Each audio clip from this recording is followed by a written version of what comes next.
माँ की गोद में पलने वाला हर बच्चा, उसकी मुस्कान, उसकी सांसें माँ के लिए सबसे अनमोल खजाना होती है। लेकिन सोचिए, अगर संतान की उम्र छोटी हो जाए तो माँ के हृदय पर क्या बीतती होगी।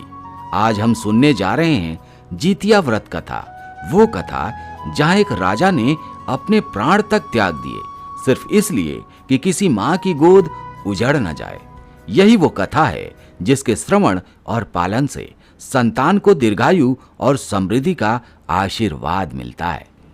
नैमिषारण्य में ऋषियों ने सूत जी से प्रश्न किया, हे सूत जी, कलयुग में लोगों के बच्चे दीर्घायु कैसे होंगे? सूत जी बोले, जब द्वापर का अंत हुआ और कलयुग की शुरुआत हुई तब अनेक माताएं दुखी थीं, क्योंकि उनके पुत्र समय से पहले भगवान को प्यारे हो जाते थे।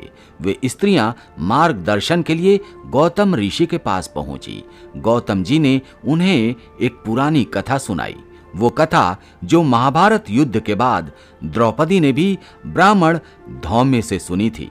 जी हाँ दोस्तों, ये कथा है राजा जिमुतवाहन की। सतयुग में जिमुतवाहन नामक एक सत्य प्रिय और दयालु राजा थे।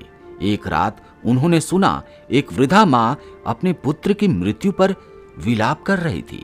वो रोते हुए कह रही थी, हाय मेरे जीते जी मेरा बेटा मर गया, अब मैं किसके सहारे जीऊंगी।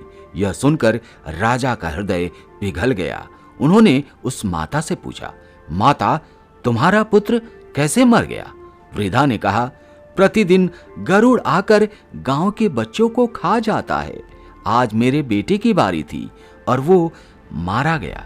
राजा जिमुतवाहन ने कहा, माता अब तुम मत रो, मैं तुम्हारे पुत्र को बचाऊंगा। फिर वे उसी स्थान पर पहुंचे जहां गरुड़ मांस खाने आता था। गरुड़ आया और उसने राजा पर आक्रमण किया।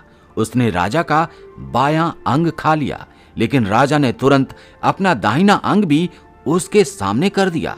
गरुड़ चकित रह गए और बोले, हे वीर, तुम कौन हो? तुम देवता हो या मनुष्य?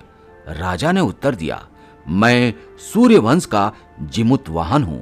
यदि मेरे देह से आप तृप्त हो जाओ तो इसे खा जाओ, लेकिन किसी निर्दोष बालक की बलि मत लो। राजा का त्याग देखकर गरुड़ का हृदय बदल गया। उन्होंने कहा, हे महात्मा, मुझसे वर मांगो।